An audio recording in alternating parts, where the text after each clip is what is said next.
Well, tonight, the topic actually on the sheet was called Where Christianity and Culture Clash, right? Are you tracking with me?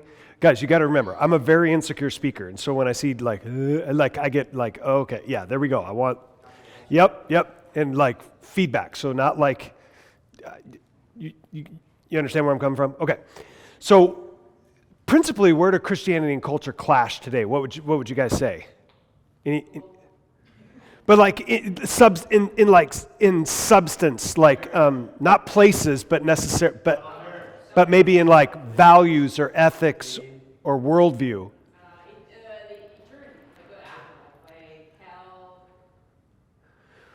Yeah. Yeah, I love it. I love that. Give us an example answer to start with. How about this? That we're to be tolerant and accepting of everyone. How about that? Because that's like an American ethos today. That's like a principal theme that you will hear in America today. How about this? You're not supposed to impose your worldview on someone else. How about that? I could keep going. Yeah, how about that? Elisa Childers, how about, did you say that, Rocket? Live your truth? She just said it louder. That's not fair. So what I want to do really quickly is I want to give you a quick little, do you guys like philosophy? Does anyone read old dead philosophers? I want to give you a quick, and this is quick, so this is broad brushstrokes, a quick little historical overview of what made you you. Because think about this. I don't know if you're like me, but like I've often thought about, why do I think the way I think about things? For instance, about tolerance or about living your truth. Have you ever thought about why you think that? Because I bet like in school, especially if you go to like university, these are like taken for granted. And so I like to take a step back and say, okay, why do we think, maybe even culturally, why do we think the way we think? And is that from us, or did that come from somewhere else? I'll give you an example. So, and I hate talking about sex, but we're going to do it because I'm so like fatigued by it. But nonetheless, if you had, let's say, a Viking warrior from 1,000 years ago. Do you guys ever watch Vikings, that TV show? It's super cool, about Ragnar Lothbrok, and it's a really great show.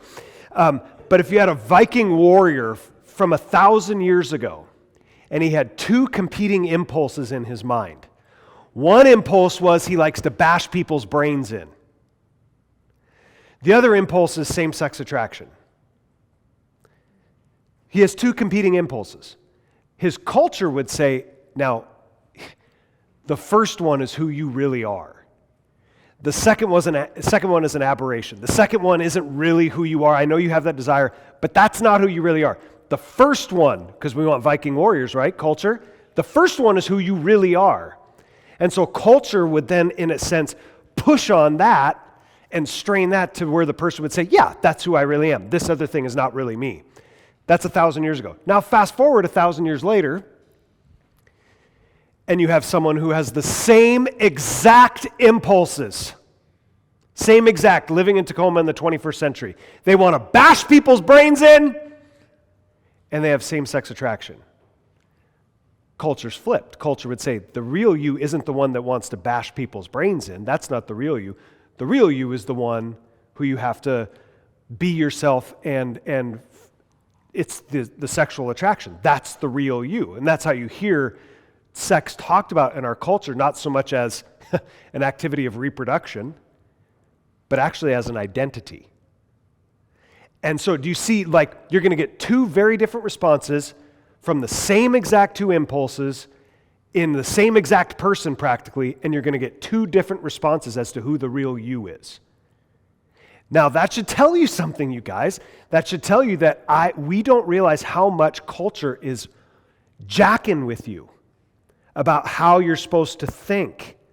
Because why would the responses be so very different just by virtue of 1,000 years separation? Why would they be so different?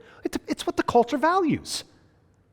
This culture that we live in values sexual independence, sexual freedom, sexual choice. That culture didn't. That culture valued bashing people's brains in. And so you have the same person with the same impulses, and you get two different pushes where the culture says, no, no, no, no, don't listen to that. This is the real you. Now you got to think, well, okay, are you the real you? What is the real you? Who's leading me around by the nose here? Do you ever think about your thinking? And so, how many of you heard of the Enlightenment? There's this guy named Descartes, Rene Descartes, and he had a slogan which summarized his philosophy. Does anyone know what it is? Cogito ergo sum. What's that? I think, therefore I am. Say it louder, brother. I think, therefore I am. I think. And do you know what that was a statement was? It was a statement of radical skepticism. He can't define anything objectively. So he says the only thing that you could define objectively, philosophically, is that I know that I think, and I know that consequently I exist. But outside of everything else, I'm radically skeptical about what is reality. I don't know. And this was a result of the Enlightenment. And the Enlightenment, which was super good, a lot of technological advances because of the Enlightenment. But the Enlightenment emphasized rational, empirical truth. That things have to be rational, they have to be proven. It's the age of reason. It's the age of enlightenment. And therefore, once you come to things like ethical values, well, I mean, things get a little squishy. Descartes would say, I can only be sure of one thing, the fact that I think. And therefore, that's what I am. I can't trust what I see because I may not see what you see. I mean, so this is the only thing that you could trust is your rationality. And so what came out of the Enlightenment was a radical skepticism about truth. If it can't be proven, if water water freezes at 32 degrees, you get the idea, things that can be empirically verified. So along comes my favorite Lutheran pastor's kid. And who's that? Friedrich Nietzsche. And Nietzsche gives birth to a whole nother, he builds off the Enlightenment and he gives birth to a whole nother way of thinking. And so because he says God is not rationally and empirically provable, therefore he does not exist. And so Nietzsche began a whole new program of philosophy, which how many of you heard of this before?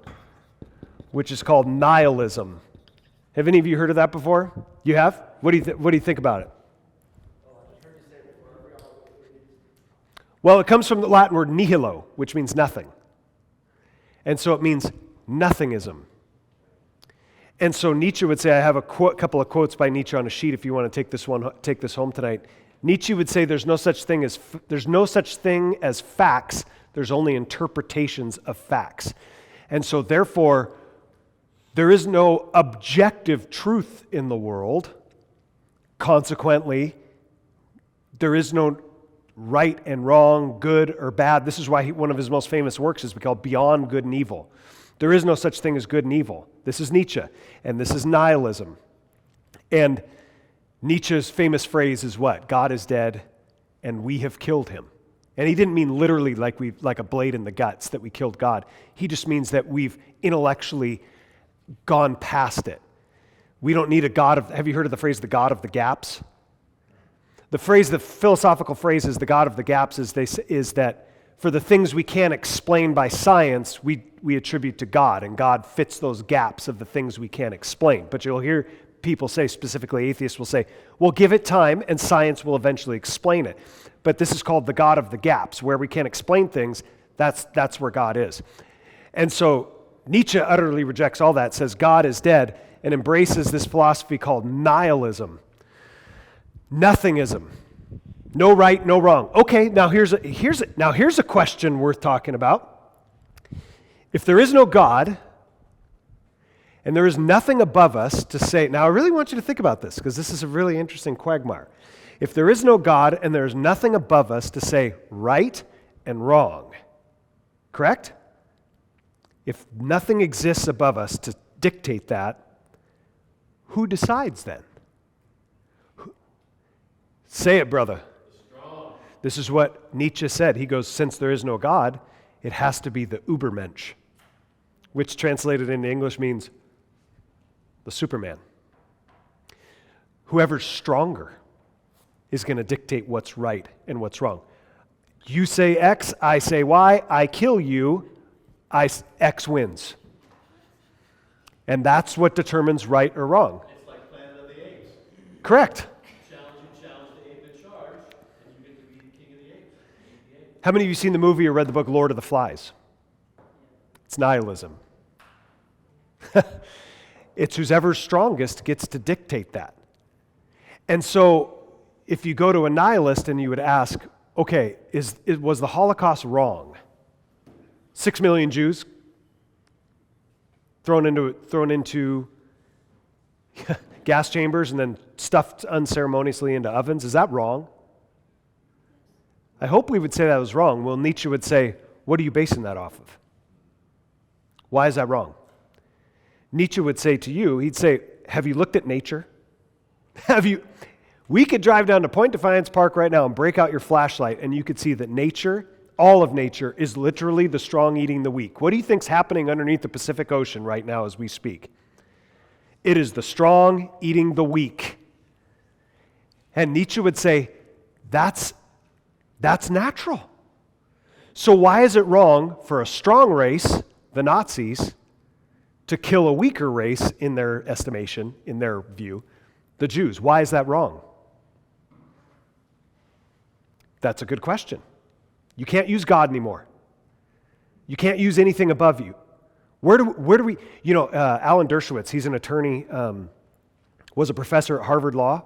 He's on the news now a lot, but he wrote a book, and here's another thing that people propose today, like everyone has fundamental rights, correct? You hear that, rights. And Dershowitz, who's an atheist, said, okay, where do rights come from? Where do we get it? Where do we get them? You can't put it under a microscope and find them. So they're not objectifiable, they're not empirical, they're not like provable. But you would all say, right, we have rights to be treated with dignity, to respect, we have the right to vote, we have the right, all sorts of things. But Dershowitz would say, so where do you get that from? Where does that come from? Why do you think that? And you say, well, that's what my parents taught me. Well, that's the same thing as saying, if it's just your parents and then it's your parents' parents and your parents' parents' parents and your parents' parents' parents, that's nothing other than just saying they come from us. Okay, so then I have another little thought experiment. If human rights merely come from us, what if we're in Germany in the 1940s and us, German people, say that we should exterminate 6 million Jews? Who's to say they're wrong? Rights come from us, and the us is saying, who's to say they're wrong? You can't. You can't.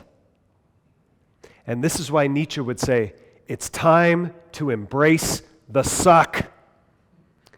There is no God. There is no good and evil. At least he rightly saw that if you take God away, you don't get to be ethical anymore.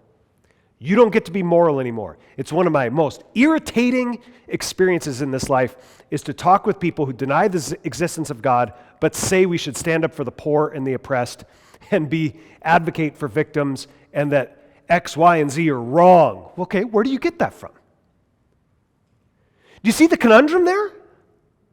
Where do you get the wherewithal to say something is right and wrong when you don't have something above us that says right or wrong? It has to come from us. Nietzsche thought we could create our own values. He was wrong. You know what he predicted too? He says this is going to grow in power, and it's going to grow and grow, nihilism, and grow and grow and grow. Now, he said this in the 1880s, and he said, watch, once this embraces on a government level, this is what he said, once nihilism gets embraced and you pull the foundation of Western society out from underneath it, right? Foundation, what happens when you pull a foundation out? Nietzsche says it's going to sit there like Wile E. Coyote when he runs off a cliff, right? He kind of like looks around and he's like floating in midair and then he holds up like a sign that says, help, and he goes down, right? That's Wile E. Coyote. Nietzsche says the Christian West is going to do that for a while because we have a Christian worldview. And he says when you pull the foundation out from it, which is God, it's going to sit there for a while. And then it's going to crash. And he said, Nietzsche predicted in almost prophetic ways like a biblical prophet, where he said, the next century, the 20th century, he says, because this is going to gain ascendancy, is going to be the bloodiest century in the history of human life. And I think 150 million corpses in the 20th century proved him right. More totalitarian, murderous deaths in the 20th century than every other century that preceded it put together. What the heck happened in the 20th century? This. And as a result, you know what comes out of this? There's another group of philosophers called postmodernists. How many of you heard of postmodernism? Yeah. And the postmodernists will piggyback off Nietzsche. Here, I'll read you a couple of principles of postmodernism. Listen to this. There is no objective view of reality. We're all shaped by our culture. Because we're culturally determined, we cannot judge another culture. Can't say one culture is better than another. Does that sound familiar? You can't say that my lifestyle is superior to another lifestyle. That's racist! Sound familiar? It's postmodern. Right off of Nietzsche. There are no facts, only interpretations. That's Nietzsche. Knowledge is power. We ought to be suspicious of anyone who claims to give us truth because they're out to further their own vested interests. Michel Foucault, famous philosopher. Ethical claims are mere sentiment. There are no neutral grounds to condemn the Holocaust. Can't condemn the Holocaust. Whoever spins best wins. Since there is no objective truth, all we have is rhetoric. Whoever plays the game best wins. And so Nietzsche said, who wins in the end, right? Who wins? The strong man determines everything, right? And so along comes Karl Marx at about the same time as Nietzsche, is familiar with his stuff.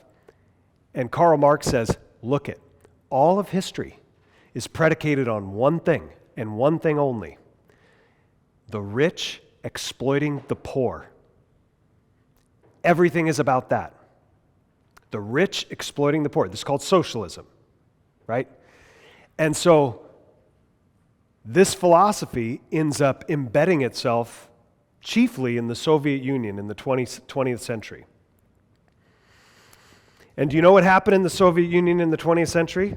Out of your 150 million corpses, they generated 100 million of them. Yes, ma'am. Yeah. Okay, so if Nietzsche was about nihilism, and Marx, did he appreciate that? Because basically he's doing the opposite of what Nietzsche was saying, right? Like Nietzsche was like, there's no ethics, but then Marx comes on and says, there's a reason to bring the poor up, right? He cares about the poor-ish. Ish. Do you know what I mean? Ish. Well, Those two don't seem to go together. Well, it does, because he's predicating his philosophy off of what Nietzsche would say, everything is the strong man ultimately wins. And he's saying the strong man forever and ever and ever has been this rich oppressor. So in a weird sort of backward way, he's sort of appropriating Nietzsche. And therefore you need... So he's saying, like, if we make the poor, we get them together, they will be strong. What's the famous saying? Workers of the world, unite. There it is. There it is. You just espoused a Marxist principle. It was supposed to be more of an international movement. International. The Soviet Union was more of a nationalistic embracing of this. Primarily Marxism is atheistic, right? Because Nietzsche hated Christianity. Because he thought that, and Marx hated Christianity because he thought it was just an appropriation of the powerful imposing upon the poor. Yep. And so Marxism finds its way into the Soviet Union. Well, it was Russia, and then the Bolsheviks murdered their way into power. Have you ever heard the song Sympathy for the Devil? Rolling Stones! No one? You need to go listen to that song, Sympathy for the Devil, because the song begins this way. Please allow me to introduce myself. I'm a man of wealth and taste. I've been around for a long, long years, sold many a man's soul to waste. I was around when Jesus Christ had his moment of doubt and pain, made damn sure that Pilate washed his hands and sealed his fate. Pleased to meet you. Won't you guess my name? And And then he goes in the second verse, it says, I stuck around St. Petersburg, Russia, when I saw it was a time for a change. Killed the Tsar and his ministers. Anastasia screamed of age. I rode a tank in the general's rank when the blitzkrieg raged in the finest day. Pleased to meet you. Won't you guess my name? It's the devil. And so the Bolsheviks murder their way into power in Russia. And do you know what their message is? They go to all these so-called oppressed and they tell them, look it, specifically in the Ukraine. Ukraine's in the news these days. They go into Ukraine and they say, look at all these, they were called the kulaks. And the kulaks were these people who managed to eke out a living by being farmers.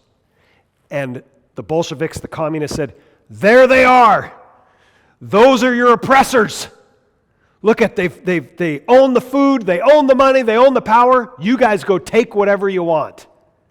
And they did. And they murdered and they stole and utterly destroyed the kulaks. You could go look this up in the 20s and the 30s. And as a result, guess what? Famine hits Ukraine. And 5 million people starve to death. You don't hear that in your history classes, do you? You hear about the blessings of how socialism will give everyone everything, and the exact opposite happens. And it not only happened there, it happened in China, it happened in Cambodia, it happened in Vietnam, it happened in Cuba, it happened in Venezuela. It's happened every dang place this philosophy has been implemented. There's bodies everywhere. It's insane. And so you know what? You know what the Marxists did? The postmodernists, predicated on all this stuff in the 1970s? They always thought the capitalists, eventually, capitalism makes the poor poorer and the rich richer. And so they thought capitalism would just implode on itself. What they didn't see was you could look at the economic stats, and they're undeniable across the board, that free market enterprise has made the rich richer, to be sure, but it's also elevated people out of poverty, too, on a scale we've never seen before in the history of humanity. Didn't see that one coming. They didn't. And they have 150 million corpses in their rearview mirror. And so you know what they did? It's a little Marxist sleight of hand by these French intellectuals, Jacques Derrida, Michel Foucault, these guys. And these people found themselves into the Yale Humanities Department in the 1970s. Well, they just said, well, maybe it's not rich versus poor. Maybe that's not the endless class struggle, rich versus poor. Maybe it's just oppressor versus oppressed. Maybe it's a patriarchy.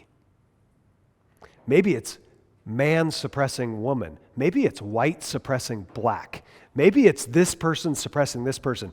And whenever you find Marxism, they're going to pit groups against each other like this. And dagnabbit, isn't that what you find in our country? You know, I'm not Dan, I'm a white male to them.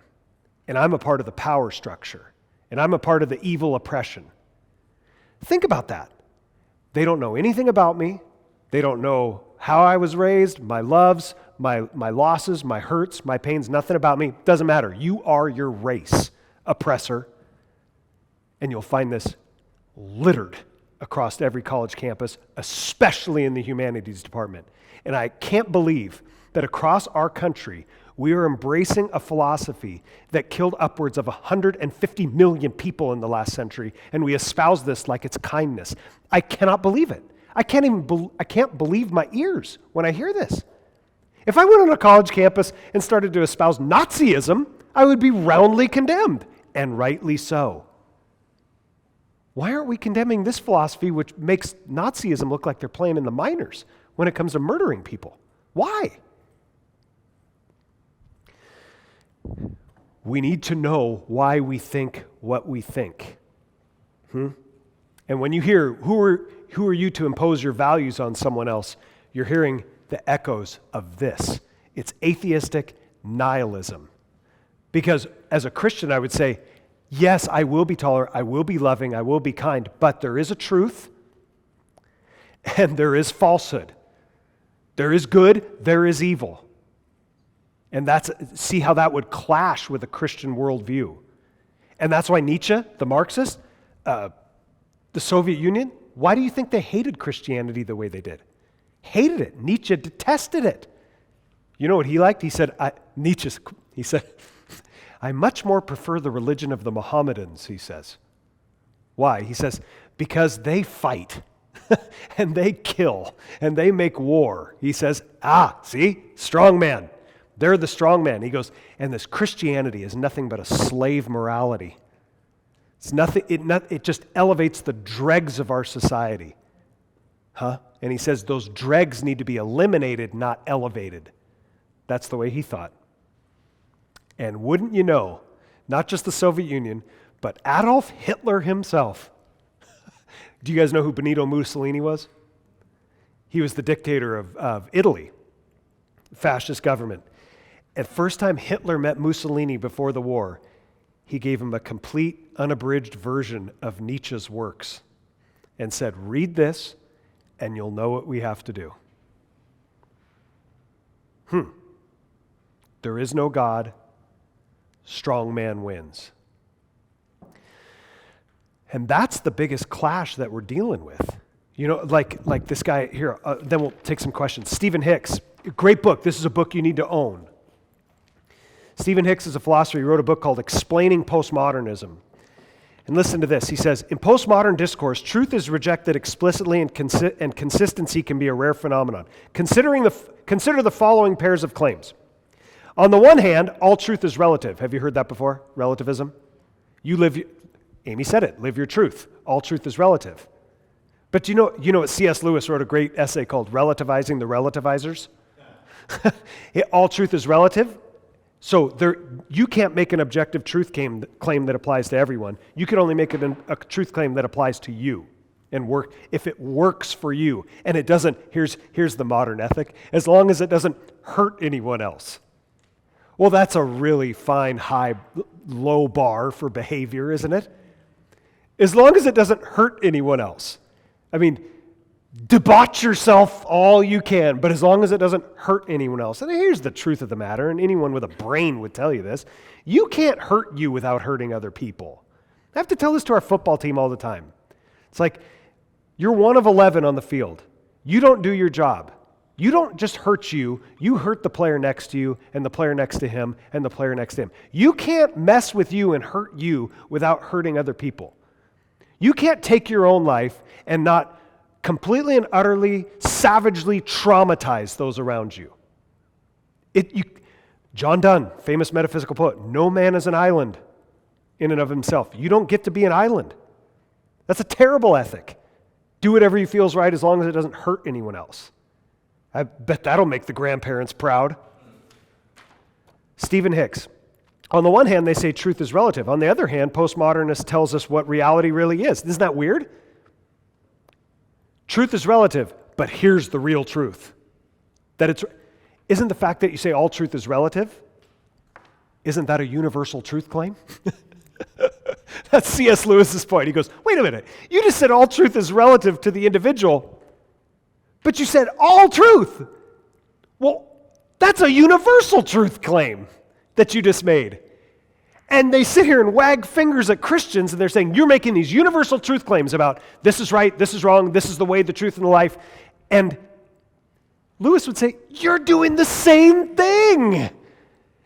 And you don't even know it. And you're saying, I'm standing over here on the side of tolerance and kindness and saying all truth is relative. But you just said all truth, which is no different than the Christian saying all truth. Think of it that way. Both are making spiritual truth claims. Both. That's the thing that always irks me, is that you have one side that doesn't think they are, and they say, oh, you bigoted Christians. It's like, wait a minute. Wait a minute. You're saying all truth is relative. That's universal. Listen, Stephen Hicks. He says, you hear from postmodernists, on the one hand, all cultures are equally deserving of respect. On the other, Western culture is uniquely destructive and bad. Values are subjective, but sexism and racism are evil.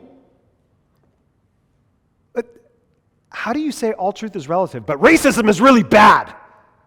Well, which we agree with, but like, where do you get the rationality? Where do you get the moorings? Where do you get the root or the the source to say that outside of it just being your opinion. There was a Christian apologist had a debate with, he gave a talk, and this guy who was a nihilist comes up, and they're in a dialogue back and forth, like where you and I are right now. And this Christian apologist said, so you're a nihilist? Yes. There is no right and wrong? No. There is no God? No. He's a John Lennon Imagine song. Have you guys know that song by John Lennon? Imagine there's no heaven. It's easy if you try. No hell below us, above us only sky. Imagine all the people living for today. Right? Yeah, imagine it. It's pure hell. And everyone is eating each other. You know who my favorite, I'm getting a little off track, but my favorite nihilist in movies is? My favorite picture of a nihilist in all of cinematic history is? Does anyone know? Not Shrek. That's, I heard there was a secret chord that David played and it pleased the Lord. The Joker. Have you guys watched those Batman Dark Knight trilogy? The Joker's a nihilist. And do you remember when he goes to Harvey Dent, who's in the hospital bed? And the Joker had just killed Harvey Dent's girlfriend. Remember that? And the Joker goes to him, he goes, now, Harvey. He goes, with your little girlfriend there? And he goes, Rachel! And he goes, yeah, Rachel. He goes, you have to believe me. It wasn't personal. He said, I didn't have a plan. He goes, do I look like someone with a plan? He goes, I'm just a dog chasing cars. I mean, I wouldn't know what to do if I caught one. He says, I'm an agent of chaos. There it is. I'm an agent of chaos. He goes, Harvey, let's introduce a little chaos into the scene. And then he says to me, he goes, and you know the one thing about chaos? It's fair. Strong eat weak, right? Strong wins. It's fair. So, Stephen Hicks, let me finish this up. But anyway, you could take this home and read it yourself. But the point is, in modern culture, I hope you can see, and like I said, this is broad brush, the inconsistency that you see with, well, who am I to impose a worldview? Well, think if the United States thought that in World War II. Who are we to impose our worldview on these Nazis that want to murder 6 million Jews? Who are we to say that's wrong? So back to the story about the Christian apologist, to the atheist kid. And the Christian said, okay, let's do a little thought experiment. What if I took a little baby, just born, held it in my arms, put it on the table, and stabbed it in the face and killed it? This is a thought experiment. What do you think about that? And the guy goes, would you say it's wrong? And he said, well, I wouldn't like it, but I couldn't say it's wrong. You see, you guys, when you lose God, you lose everything. You become the Joker. And it's not like you get a choice in that. You become nature, strong eating the weak. And so when we hear stuff like, well, who are we to impose? And I agree. I don't think you should virulently oppose your viewpoints on people. The Bible says what? Be as wise as serpents, but as innocent as doves. Scripture says always be willing to give a reason for the hope that is within you. That doesn't mean you go and dominate people, but there is a sense where we say, no, there is a truth. There is Jesus. He is the way, the truth.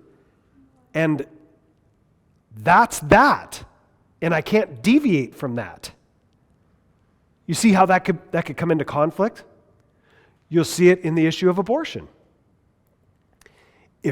If this is if what happens to you when human life is conceived, if that's inconvenient to you, that is what? It doesn't lend to your happiness. It doesn't make you happy. Then you could do whatever you want. It's nihilism. I just want us to realize when we hear sloganeering, and I hate sloganeering, when you hear slogans that sound kind, that sound open, that sound accepting, they're anything but that. And history proves me right on that. And history is undeniable on this. It's murderous. And so the only reason I'm bringing this up, and because I read Nietzsche all the time, is to know when you hear these nihilistic catchphrases that are espoused all the time, have a detector onto what you're hearing. And I don't care if it's your teacher at school. I don't care if it's your professor at a university. Letters next to your name like a PhD doesn't mean anything. Some of the stupidest people I've ever met have letters next to their name. And some of the wisest people I've ever met never even graduated or barely graduated from high school. So always have that detector on. So I don't know. Some of these examples are pretty crude, but nonetheless, that's the nature of reality. So anyway, we got 8 minutes. Any questions about stuff that I just put forward? Yes? So they, you were going to ask a question, but they had one more statement that related to what you just said. Oh, please. And that they didn't get to do the response, right? Because I was going to ask. Liam, do you have it? The one statement that you guys didn't get to respond to. Can you just read it out and so I can hear it, and then you can give your answer to it? Can you just read this? Concubines, teenage marriage, sleeping with your daughter-in-law as you mistake her for a prostitute. The biblical sexual ethic. Yeah, that's in the Bible. Here's a good point to remember. You know what he just said? What's a concubine? It's basically a girlfriend that you own. A porcupine? And lots of the biblical patriarchs had concubines, right? Girlfriends that they own. Or how about Solomon? You know how many women he had? A cool G. He had 1,000. How he had the strength to govern, I don't understand. What was the other one? Teenage marriage? Yep, that's in the Bible. Yep, what else? That's Judah and Tamar that they're referring to. And do you know what's even crazy? Having sex with your daughter-in-law? Sleeping with your father? That's Lot and his daughters, yep. But do you want to hear something worse? Here, let me blow your mind even more. Tamar sleeps with Judah, and do you know who ends up coming out of that union and who ends up in the line of Jesus? That child that they have together ends up in the genealogy of the Messiah. Now, are those things in the Bible? Yeah, they're in the Bible. Here's the point. Don't ever mistake things that are in the Bible for things that the Bible supports. David, how many wives did he have? A bunch. Yeah, how many did Solomon have? A bunch. How about Abraham? He kind of had a concubine and a wife. Look at all the guys who had multiple wives. How did their lives look? They're an absolute, utter, hot mess train wreck. The Bible's not supporting it. The Bible is showing you that when you do stuff like this, your life's going to turn into a massive disaster. And furthermore, I'll say, that does not limit God, though, from working through stupidity, through bad choices, through sin. And here's the theme of Genesis, which is where Judah and Tamar occur. At the end of the book of Genesis, do you remember when Joseph, the book of Genesis just cracks me up because everyone's dressing up as someone else in the book of Genesis, right? Jacob dresses up like Esau, Leah dresses up like Rachel. Who else? Tamar dresses up like a prostitute because Judah doesn't know it's her. Who else could we go on and on and on and on and on? Joseph dresses up like this worker in Egypt and they don't recognize that it's their brother. Someone's always dressing up as someone else.